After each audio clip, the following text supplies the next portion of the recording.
Hi friends. భూమిని ఢీకొన్న ఓ భారీ ఉల్కపాతం కారణంగా ఒకప్పుడు బంగారు వర్షం కురిసిందా అనే ఆసక్తికర ప్రశ్నకు దారితీస్తే ఆధారాలు శాస్త్రవేత్తలు గుర్తించారు. ఆస్ట్రేలియాలో తాజాగా కనుగొన్న ఒక ప్రాచీన ఉల్కాపాతం ప్రాంతంలో బంగారం జాడలు లభించాయి. ఈ అరుదైన ఆవిష్కరణ వెనుక ఉన్న కథేంటో ఇప్పుడు తెలుసుకుందాం. ఈ పరిశోధన ఆస్ట్రేలియాలో పలు విశ్వవిద్యాలయాలకు చెందిన శాస్త్రవేత్తలు నిర్వహించారు. పశ్చిమ ఆస్ట్రేలియాలో ఓరాబండా ప్రాంతంలో సుమారు 4 కిలోమీటర్ల వ్యాసం కలిగిన ఓ ప్రాచీన ఉల్కాపాతం క్రేటర్ను వారు గుర్తించారు. పరిశోధన ఫలితాలు మీటియరోటిక్స్ అండ్ ప్లానటరీ సైన్స్ జర్నల్లో ప్రచురితమయ్యాయి. ఓరాబండా అనే ప్రాంతం బంగారు గనులకు ప్రసిద్ధి చెందింది. బంగారం కోసం నిర్వహించిన డ్రిల్లింగ్ పనుల్లోనే ఈ ఉల్కాపాతం ఆనవాళ్లు అనుకోకుండా బయటపడ్డాయి.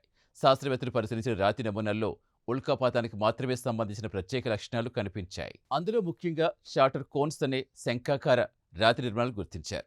ఇవి ఉల్కా భూమిని ఢీకొన్నప్పుడు ఏర్పడే అత్యంత శక్తివంతమైన షాక్ తరంగాల వల్ల మాత్రమే ఏర్పడతాయి. అలాగే షాక్డ్ క్వార్ట్జ్ కణాలు, ఉల్కా అవశేషాల జాడలు కూడా లభించాయి. ఉల్కాపాతం సమయంలో అక్కడ రాళ్ళు క్షణాల్లో ముక్కలై కొంత భాగం కరిగిపోయి ఆకాశంలోకి వెళ్ళిపోయిందని పరిశోధకులు చెబుతున్నారు. ఆ తర్వాత అవి మళ్లీ భూమిపై పడడంతో ప్రత్యేక రాతి పొరలు ఏర్పడ్డాయి. వీటినే శాస్త్రవేత్తలు స్యూ వైట్ బ్రేషియాగా గుర్తించారు. అయితే పరిశోధకులను అత్యంత ఆశ్చర్యపరిచిన విషయం బంగారం జాడలే. ఈ రాతి పొరల్లో చిన్న చిన్న బంగారు కణాలు కనిపించాయి. అంటే ఉల్కపాతం సమయంలో రాళ్లతో పాటు బంగారు కణాలు కూడా ఆకాశంలోకి ఎగిరి మళ్లీ క్రేటర్ ప్రాంతంలో వర్షంలో కురిసినట్టుగా భావిస్తున్నారు. ఈ ప్రాంతంలో రాళ్లు గ్రీన్ స్టోన్లుగా పిలువబడే పురాతన అగ్నిపర్వత శిలలతో ఏర్పడ్డాయి.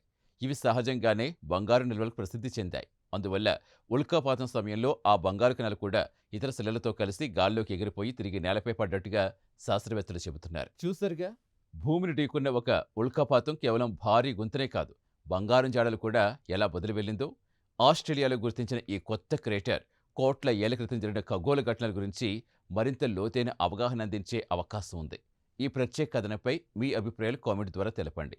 వీడియో నచ్చితే లైక్ చేసి ఛానల్ సబ్స్క్రైబ్ చేయండి. Thank you.